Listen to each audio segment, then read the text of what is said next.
My name is Ron Wilstein, and I'm a broker at Keller Williams Luxury Properties here in Park City, Utah. Today's topic is how sellers of older properties can compete against new properties for sale. The reason I've selected this topic is currently in our marketplace, there are over 20 new development projects being built right now, either in Park City or Deer Valley. Now, as exciting as this is, and it gives buyers a lot of new choices, for an existing property owner, whether a homeowner or a condo owner, this represents competition if you decide that you want to sell your property. If your own property is an older one and you're considering selling it, you need to factor in the impact that all these new properties are going to have on you selling your property. This leads to a very important question, and that is, are you going to make improvements to your property in order to be able to compete against these new choices that buyers have today? They've got the latest bells and whistles, they've got the features that everybody's looking for, and so if you don't have them in your property, this is the question you've got to ask yourself. This has caused some people to say, well, I've got to do some improvements to my property. It may be as simple as putting new paint down or brand new carpeting. It may be changing out some light fixtures or doorknobs. It may be much more extensive than that. It may be putting in wood floors, putting that window in that you always wanted because it would open up your home, maybe even adding a bedroom or bathroom. So there really is a wide variety of options for an owner today for their property. Now, the reason why I can't speak specifically to your property is, of course, I don't know what the details are of your property. I don't know what your competition is, but I'm happy to share my opinion on your property, but I would need to see it. The purpose of this webinar is to give you kind of a building blocks to let you know some options, get you thinking, and if you're interested in having me come out and give you my 2 cents worth, I'm happy to do so. Key thing to remember is when it comes to making decisions about improvements to your property, when the purpose is to sell your property, make your decisions based upon what will help it sell, what buyers are looking for, not what you personally prefer. After all, your purpose in making the improvements are not for you to stay there and enjoy them for many years to come. If it is, then do just that, stay there and enjoy them for many years to come. But we're talking about doing improvements that are designed expressly to help your property sell and for you to get the highest possible price. If selling is your goal, then make decisions accordingly. I wanted you to identify quick and easy improvements as a starting place. New paint, carpet, light fixtures. We've got a lot of properties here that have old light fixtures in them and they look cheap, frankly. So you don't want that. You don't want a home to look that way if you want to get top dollar. New stuff instantly improves a home, so you want to begin there, but it goes much further than that. What I typically would do whenever we list a property is when I meet with a seller, I would create what I call an A-B list. And the A-B list is a list of repairs or enhancements, recommendations that I'll make. Owner will decide what he or she wants to do, but they're designed to help the selling process. An A item will either make the difference between your property selling or not selling, or whatever money you put into that A improvement for it to exist, you should get that money back from the sale of your property, if not more. So A items make the difference between your property selling or not, or almost guaranteed ensure that you'll get the money you invest in out. A B item is different. They're good suggestions, they'll help your property to sell, but they're a little more difficult to ascertain their true value. And of course, once we look at your property, know approximately the price range, then that will determine exactly what an A item is and a B item is. I want you to know that Doug or myself will come out at your request, no cost or obligation, provide you with an A-B list of recommendations for you to consider. All you have to do is give us a call or an email. Toll free, my direct number is 800-535-0151, or you can email me, Ron at thewilsteinteam.com, or Doug at thewilsteinteam.com. So let's talk about upgrading. If you're going to upgrade, you must decide what you want to do. And the way you go about this is you think about what's old and what's new. Kind of approach it this way: out with the old, in with the new. Now, it doesn't mean that your old stuff is bad, but it may be outdated and the new properties you're competing with have moved on from there. So you have to think about it that way. What I'm going to do in this webinar is I'm going to identify old or existing features in homes or condos that frequently need enhancement or upgrading, and I'm going to share what commonly is done by way of a replacement. And I'll just hit a number of categories just to get you thinking. Starting with flooring. Old existing flooring may be old carpet, it could be tile flooring, ceramic tile that is, oak or maple floors, vinyl flooring. And when it comes to newness, what you can do for your floors, you can obviously put in new carpeting. You may go to hardwood floors instead of your tile, or you may upgrade your hardwood to hickory. That's a very popular one. We're also seeing wider plank flooring as being pretty popular, so it brings a fresh look and a new look, and people are liking that a lot. Kitchen appliances. Well, the old existing ones tend to be either white or black. The new ones tend to be stainless steel, and they may be top-of-the-line appliances like Wolf or Viking cooktops and ovens. This is often requested, certainly looked for. Countertops. Existing countertops might be tile, they may be Formica. Could be even a solid surface, but an older one. What people are looking for is they're looking for granite, and typically they're looking for slab granite counters. That's people's first choice as opposed to the 12 by 12 granite tiles. Solid surfaces have improved a lot over the years, and so people have turned to those. Sometimes cement, sometimes other solid surfaces, but we're really seeing a movement away from tile and from the lighter weight, cheaper countertops.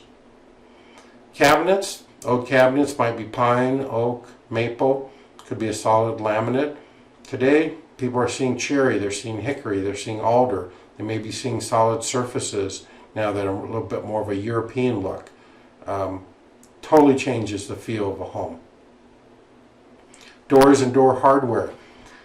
I go through properties, one of the first things I note is hollow core doors. So do a lot of buyers. Old brass or chrome doorknobs, dated hardware, just looks like it needs a facelift. Whereas new doors tend to be solid doors. They could be custom doors with accents designed into them a variety of ways. From a hardware point of view, we're seeing level handles. They might be iron, they may be oil rub bronze, they could be nickel, any number of different materials. And just a very different feeling, a richer feeling.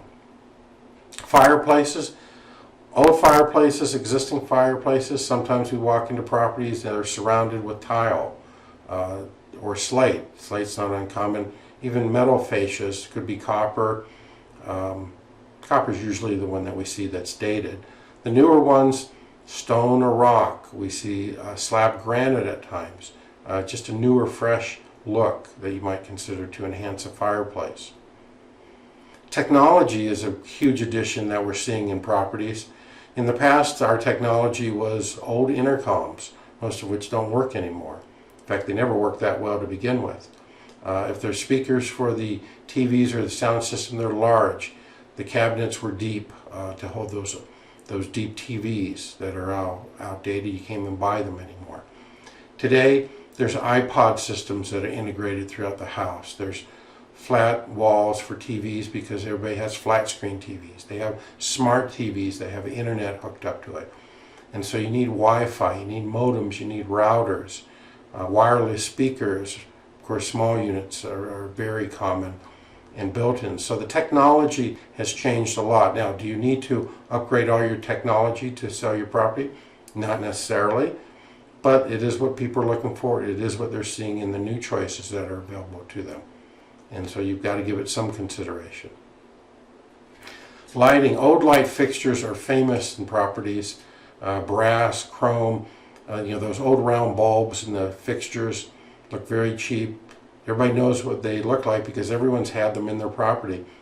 We're moving away from those. We needed to move away quite a long time ago.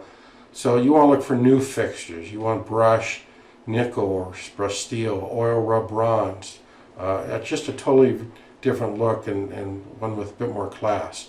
That's an important thing to do, and it doesn't really cost that much to do. Wood accents in properties. We're in Park City, mountain homes. For a long time we saw log posts. Well, we're not seeing those very often. Now we're seeing timber beams throughout a home in a lot of different architectural designs. So That's a more costly change, but when people are purchasing properties for themselves and remodeling, that's not uncommon. They're doing that. Landscaping. Landscaping gives you that first impression curb appeal that everybody's looking for. Well, older homes tend to have basic lawns. They tend to have a few trees, not too many. They water with surface hoses instead of having built-in irrigation systems. Where you want to upgrade that is you want to get to a manicured lawn if you're going to have lawn. You want planned landscaping where you're factoring in stonework and you're factoring in different textures within it. Underground sprinklers, of course, and the stones and the shrubs, and then lighting to enhance it.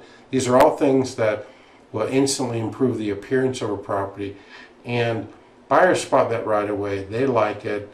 There's some buyers who love to work in their yard. There's others who just want it done, and they will pay quite a bit more when it is done when they come and spot the property. Well, that's a lot of different things for you to think about. And again, they're broad categories. They're not taking into account your specific property. But you'll want to ask this question: should I choose to remodel or at least complete some improvements to help my property sell?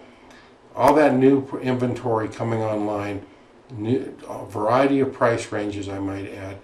Got to do something if you've got an older existing property. If not, you're going to plan on selling it for less money, and that's okay. So the question you're left with is to improve or not to improve. Arguing for the improvement of your property, depending upon the depth of improvements that are necessary, the more you do, the more impact you'll have. It will directly impact how quickly your property sells, especially if it's dated, and how much money you get when it sells. So you do a lot and you're likely to get a lot. I talk to a lot of property owners, and sometimes they're second home owners, and they just don't want to hassle with it. It's an investment property, they haven't been in it. They don't want to do much. Well, that's okay. If you do little or no improvements, you're probably going to have to adjust your price downward in order to compete against new properties. Because for the same dollars, you know what they're going to do. They're going to buy the new property. So you may have to discount yours in order to adjust for that, but you offset that by not having the investment of the additional amount into the improvements. Well, if you have any questions, I've covered a lot of information quite quickly. Email me your questions. Happy to answer them. Again, Ron at thewilsteinteam.com or Doug at thewilsteinteam.com. And if you want to call back from either one of us, include your phone number and a preferred time. We're happy to chat with you, and we're certainly happy to come out and give you a free A/B list, recommendations, no cost or obligation, good information, and frankly, you don't even have to be considering putting your property on the market. You just may want to make sure that the things you do today will have a lasting value and helpful when you go to sell tomorrow or in a year from now. In any event, we're here to help any way that we can. I trust this has been helpful, and be sure to check out our Park City Market Talk webinars. We do them every single month, about 20 minutes in length. We give you an update on what's selling, prices, different areas, and other topics on everybody's mind. So check it out. It's on our website. Thank you for watching our webinar, and get your place looking great so you can sell it for a lot of money. Bye-bye.